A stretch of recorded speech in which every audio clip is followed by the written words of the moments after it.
नमस्कार, मी डॉक्टर जगन्नाथ पाटील. आपलं मन या नव्या यूट्यूब चॅनलचा आज शुभारंभ करीत आहे. आपलं मन हे चॅनल आपल्या मनातल्या विचारांना योग्य दिशा देणार आहे. सर्व प्रकारच्या राज्यात आणि देशात घडणाऱ्या ज्या घटना आहेत, या घटनांचं तर्कशुद्ध विश्लेषण फक्त आपल्यासमोर मांडणार आहे.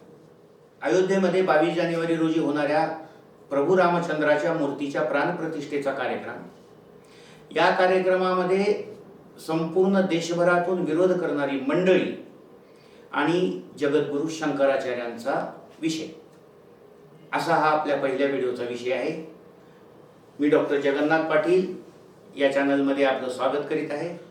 दिनांक 22 जानेवारी सोमवार प्रभू रामचंद्राच्या मूर्तीची प्राणप्रतिष्ठा अयोध्येमध्ये होत आहे.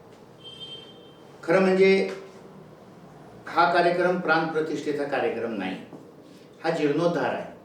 प्रभू श्रीरामचंद्राची त्या ठिकाणी पूर्वी वास्तव्य होतं, नंतर मूर्ती होती, तिथं मंदिर होतं आणि त्यामुळं त्या ठिकाणी नवीन काही प्राणप्रतिष्ठा होत नाही आहे.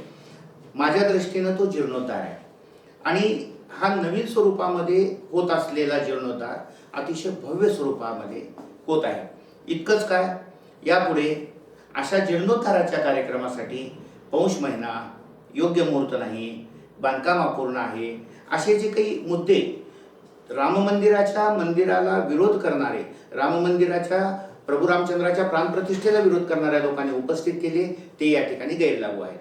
अशा या प्राणप्रतिष्ठा कार्यक्रमाला, ज्याला मी प्रतिष्ठापना कार्यक्रम, जीर्णोद्धार, अशा या कार्यक्रमाला लोकांच्या प्रचंड प्रतिसादामुळं हा एक राष्ट्रीय उत्सव बनलेला आहे. हा संपूर्ण सोहळा राष्ट्रीय स्वयंसेवक संघ, भारतीय जनता पार्टी, विश्व हिंदू परिषद किंवा हिंदुत्ववादी संघटना यांच्या ताब्यात केलाय.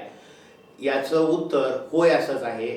आणि याचं कारण काय असा जर प्रश्न विचारला, कोण कारणीभूत आहे, तर याचं सर्वस्वी उत्तर एकच, या देशातले काँग्रेस आदी सर्व विरोधी पक्ष आणि त्याचबरोबर राम मंदिराला विरोध करणारे आणि राम मंदिराच्या उभारणीबरोबरच रामाच्या मूर्तीच्या प्राणप्रतिष्ठेला विरोध करणारे लोक, ह्या सगळ्या गोष्टीला कारणीभूत आहेत.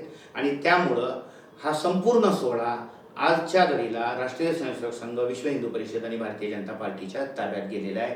ही गोष्ट सत्य आहे. राम मंदिर हे फक्त धार्मिक बाजूने पाहिल्यामुळं ही परिस्थिती निर्माण झाली आहे. हा राष्ट्राच्या स्वाभिमानाचा प्रश्न आहे.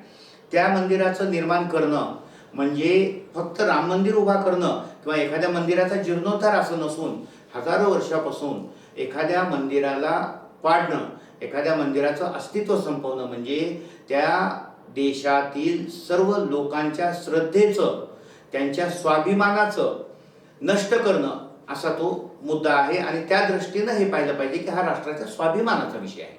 राममूर्तीच्या प्राणप्रतिष्ठेचा, प्रभू रामाच्या मंदिराच्या जीर्णोद्धाराचा, नवीन भव्य मंदिर बांधण्याचा, हा सगळा विषय जेव्हा समोर येतो, तेव्हा या सगळ्या विषयाला विरोध करणारी जी मंडळी आहेत, त्यांची प्रमुख कारणं कोणती आहेत, याचं जर आपण सगळ्यात पहिल्यांदा विश्लेषण जर पाहिलं, तर सुरुवातीला काही लोकांनी, आपण पहा, तुम्ही आपल्या लक्षात असेल की रामायण ही एक काल्पनिक गोष्ट आहे, ही काल्पनिक कथा आहे, असं सुरुवातीला म्हणलेलं आहे. त्याच्यानंतर असं म्हणलं की रामायण जरी काल्पनिक नसेल, कालांतरानं ते सिद्ध झालं, ठिकठिकाणी त्याचे पुरातत्व खात्याकडून अवशेष सापडले आणि मग लक्षात आलं की रामायण हे सत्य आहे, रामायण घडलेलं आहे, रामाचा अवतार आहे. आणि मग त्याच्यानंतर भारत हा निधर्मी देश आहे, भारतानं सेक्युलर घटना केलेली आहे. मग निधर्मी, समधर्म, समभाव वगैरे शब्द घेऊन त्यांनी या मंदिराच्या उभारणीमध्ये विरोध करण्याचा प्रयत्न केला. त्याच्यानंतर बाबरी मंदिराच्या ठिकाणी राम मंदिर जर आपण बांधलं तर दोन धर्मामध्ये विद्वेष निर्माण होईल आणि म्हणून आपण तिथं मंदिर बांधायचं नाही, हे कारण पुढे केलं. त्यानंतर तर यांची मजल अशी गेली की थेट प्रभू रामचंद्रावर त्यांनी आरोप केले की रामाने शंभुकाचा वध केला, रामाने सीतेवर अन्याय केला, रामाने अजून काही वनवासामध्ये लक्ष्मणाची सेवा जास्त घेतली आणि लक्ष्मणावर सुद्धा भाऊ म्हणून अन्याय केला. आणि अशा प्रकारचे आरोप थेट प्रभू रामचंद्रावर त्यांनी केले. त्याच्यानंतर इतकंच नव्हे तर याच्यापुढे हा विषय संपूर्ण न्यायालयात घेऊन जाऊन न्यायालयाच्या माध्यमातून अडथळे निर्माण करता येतील का, यासाठी प्रयत्न केले. न्यायालयाच्या निर्णयानंतर आता त्या ठिकाणी प्रभू श्रीरामचंद्राचं मंदिर होणार, ते भव्य होणार आणि देशातल्या लोकांची एक अस्मिता त्या ठिकाणी निर्माण होणार, राष्ट्राच्या स्वाभिमानाचा विषय होणार आणि हिंदूचं संघटन आद्य शंकराचार्यांनी जसं केलं तसं आद्य शंकराचार्याच्या नंतर पहिल्यांदा हिंदू एवढ्या मोठ्या प्रमाणात संघटित होतो हे लक्षात आल्यानंतर मग आता हा विषय संपला असं वाटत असताना त्यांनी नवीन विषय चालू केला की आता हा मुहूर्त चांगला नाही, या मुहूर्ताबरोबर हा दिवस चांगला नाही, त्याचबरोबर मंदिराचं बांधकाम अपूर्ण आहे, बघा जगद्गुरु शंकराचार्य अजून आले नाहीत, असे विषय त्यांनी पुढे आणला. या समारंभाला विरोध करण्याचे कुठलेही मुद्दे विरोधकाकडे नव्हते. देशातल्या 100 कोटीपेक्षा जास्त जनतेला, ज्यांच्या मनामध्ये राम आहे, ज्यांच्या अंतःकरणामध्ये राम आहे, ज्यांच्या रोमारोमामध्ये राम आहे, आणि मग अशा लोकांच्या श्रद्धेला तडा जाण्याची परिस्थिती जेव्हा निर्माण होते तेव्हा सगळे लोक एकवटून या राम मंदिराच्या उभारणीला जेव्हा पाठिंबा देऊ लागले तेव्हा या विरोध करणाऱ्या लोकांच्या एक गोष्ट लक्षात आली की आता राम मंदिराला विरोध करणं शक्य नाही, राम मंदिराच्या उभारणीला विरोध करणं शक्य नाही, या प्राणप्रतिष्ठेच्या उपक्रमाला, कार्यक्रमाला, समारंभाला विरोध करणं शक्य नाही. आणि मग त्याने एक नवीन मुद्दा उपस्थित केला की जगद्गुरु शंकराचार्य हे हिंदू धर्माचे धर्मगुरू आहेत आणि हे धर्मगुरू या कार्यक्रमाला उपस्थित राहत नाहीत, म्हणूनही आम्ही उपस्थित राहणार नाही. आणि हा खर्च शासन करत आहे, शासनाचे लोक करत आहेत, शासकीय अधिकारी शासनाच्या पैशातून तिथं समारंभ करत आहेत आणि मग हे योग्य आहे का, अशा पद्धतीचे मुद्दे तिथं उपस्थित केले गेले. आणि त्यातला पहिला मुद्दा असा आहे की शंकराचार्य हे जगद्गुरू आहेत काय. तर माझ्या दृष्टीनं समस्त हिंदू धर्माच्या लोकांनी हे लक्षात घेतलं पाहिजे की जगद्गुरु शंकराचार्य हे धर्मप्रसारक आहेत. धर्मगुरू आणि धर्मप्रसारक याच्यामध्ये फरक आहे. आद्य शंकराचार्य, आद्य जगद्गुरू ज्याला आपण जगद्गुरू म्हणतो, आद्य शंकराचार्य हे सुद्धा स्वतःला धर्मगुरू म्हणवून घेत नव्हते. यांनी धर्माचाच प्रसार केला. जेव्हा बाहेरून परकीय आक्रमण भरपूर आली आणि हिंदू धर्माची चैतन्य हरवून गेलं तेव्हा हिंदू धर्माच्या चैतन्य हरवलेल्या परिस्थितीमध्ये ते चैतन्य पुनर्निर्माण करण्याचं काम आद्य शंकराचार्यांनी केलं आणि हे कार्य अखंड चालू राहावं म्हणून त्यांनी 4 पीठं स्थापन केली. आणि या 4 पीठाच्या माध्यमातून आजही जगद्गुरु शंकराचार्य 4ही पीठाच्या माध्यमातून तिथं असणारी जगद्गुरु धर्मप्रसाराचं काम करीत आहेत. त्यांच्यापैकी एकाही शंकराचार्यांनी या समारंभाच्या विरोधात एक शब्दही काढलेला नाही. त्यांचे काही तांत्रिक कारणामुळे ते अनुपस्थित राहणार आहेत, त्यांचे काही तांत्रिक मुद्दे होते की ज्यामुळे ते अनुपस्थित राहणार आहेत. आणि असंही जगद्गुरु शंकराचार्यांच्या उपस्थितीत प्राणप्रतिष्ठा करण्याचं कुठलंही नियोजन, प्रयोजन, आयोजन आजपर्यंत कुठल्याही मंदिरामध्ये झालेलं नाही आहे. त्यामुळं जगद्गुरु शंकराचार्य उपस्थित नाहीत हा मुद्दा या ठिकाणी आपण असं म्हणू की धर्मप्रसारक शंकराचार्य या ठिकाणी उपस्थित नाहीत. आणि इथं प्रचार आणि प्रसाराचं काम नाही आहे. जिथं त्यांचं काम आहे त्या ठिकाणी धर्मप्रचार करण्यासाठी, धर्मप्रसार करण्यासाठी जगद्गुरु शंकराचार्य जात असतात. आता या ठिकाणी शासनातील लोक त्या ठिकाणी कसे कार्यरत आहेत, तर संघाचे लोक आहेत, भारतीय जनता पार्टीचे लोक आहेत, विश्व हिंदू परिषदेचे लोक आहेत आणि हे सरकारमध्ये सामील आहेत. आता सरकारमध्ये सामील असलेल्या लोकांनी राम मंदिराच्या उभारणीमध्ये जाऊ नये असं कुठं लिहिलेलं नाही, अगदी राज्यघटनेत सुद्धा लिहिलेलं नाही. आणि त्याचबरोबर काँग्रेसच्या शीर्ष नेत्यांनी राम मंदिराच्या उभारणीला जर हातभार लावला असता, समाजवादी पक्षाच्या शीर्ष नेत्यांनी राम मंदिराच्या उभारणीला हातभार लावला असता आणि सर्व पक्षाच्या अगदी कम्युनिस्ट असतील, मायावती असतील, तर आता या सगळ्या नेत्यांनी राम मंदिराच्या उभारणीला हातभार लावला असता तर हे मंदिर सर्वसमावेशक जे व्हायला पाहिजे ते या लोकांनी सर्वसमावेशक त्याला होऊ न देण्याचा घाटच घातला होता. आणि त्यामुळे झालं काय की ह्यांनी या सगळ्या विरोधी पक्षांनी 100 कोटी हिंदूंचा पाठिंबा मिळवण्याचं, जे फार मोठं श्रेय मिळवण्याचं काम जे यांच्या पक्षांना मिळालं असतं ते या ठिकाणी त्यांनी ही संधी घालवलेली आहे.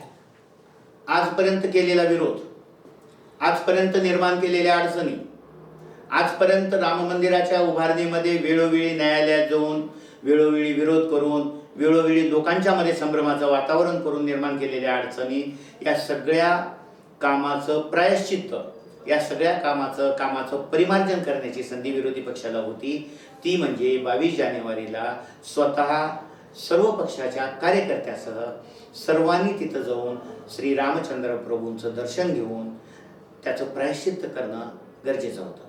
या पलीकडे जाऊन या लोकांनी आम्ही 22 जानेवारीला जाणार नाही हे जाहीर करून 100 कोटीपेक्षा जास्त असणाऱ्या या देशातील हिंदू समाजाचा, हिंदू धर्माचा, श्री प्रभू रामचंद्राला मानणाऱ्या लोकांचा पाठिंबा गमावलेला आहे असं माझं स्पष्ट मत आहे. त्याही पुढे जाऊन या सर्व नेत्यांना 22 जानेवारी रोजी त्या ठिकाणी उपस्थित राहायचं नाहीये, परंतु त्यांच्या सगळं लक्षात आलं की हिंदू समाज आपल्यावर नाराज आहे. श्री प्रभू रामचंद्राला मानणारे लोक प्रक्षोभक झालेले आहेत आणि मग हळूहळू एकेका नेत्याचं जे वक्तव्य आहे ते आपण जर पाहिलं तर आपल्या लक्षात येईल की हळूच त्यांनी म्हणायला चालू केलं. जसं दिल्लीचे मुख्यमंत्री अरविंद केजरीवाल असं म्हणाले की आम्ही सहकुटुंब 22 तारखेच्या नंतर तिथं जाणार आहे. मग महाराष्ट्राचे नेते शरदचंद्रजी पवार साहेब म्हणाले की आम्ही तिथं जाणार आहे पण नंतर जाणार आहे. आणि मग हळूहळू याच पद्धतीनं सगळ्या नेत्याची वक्तव्य आपल्याला पाहायला मिळतात की आम्ही तिथं जाणार आहे, आम्ही तिथं जाऊन दर्शन घेऊ, 22लाच जाणं महत्त्वाचं आहे का, अशा पद्धतीचं वक्तव्य आता हळूहळू सगळ्या नेत्यांनी चालू केले. आता 22 जानेवारी रोजी श्री प्रभू रामचंद्राच्या मूर्तीची प्राणप्रतिष्ठा त्या ठिकाणी होत आहे. अयोध्येमध्ये प्रभू रामचंद्राचं मंदिर भव्य दिव्य स्वरूपात होत आहे. अयोध्या हे शहर संपूर्ण भारतातच नव्हे तर जगामध्ये यापूर्वीही तीर्थक्षेत्र गणलं गेलं होतं, पण आज सर्व सुविधांनी युक्त असलेलं तीर्थक्षेत्र म्हणून त्या ठिकाणी गणलं जाणार आहे. आणि मग आता या ठिकाणी हे तीर्थक्षेत्र श्री प्रभू रामचंद्राच्या मंदिरामुळे होत असलं तरी ते मंदिर आज रोजी प्रभू श्री रामचंद्राच्या ट्रस्टच्या नावानं ओळखलं जाणार आहे. त्या ठिकाणी राष्ट्रीय स्वयंसेवक संघ, भारतीय जनता पार्टी, विश्व हिंदू परिषद असं कुठल्याही संघटनेचं, पक्षाचं किंवा कुठल्याही विचाराचं त्या ठिकाणी नाव नाही. हे मंदिर या देशातल्याच नव्हे तर जगातल्या सर्व हिंदू धर्मियासाठी एक अतिशय श्रद्धेचं ठिकाण म्हणून पुढे आलेलं.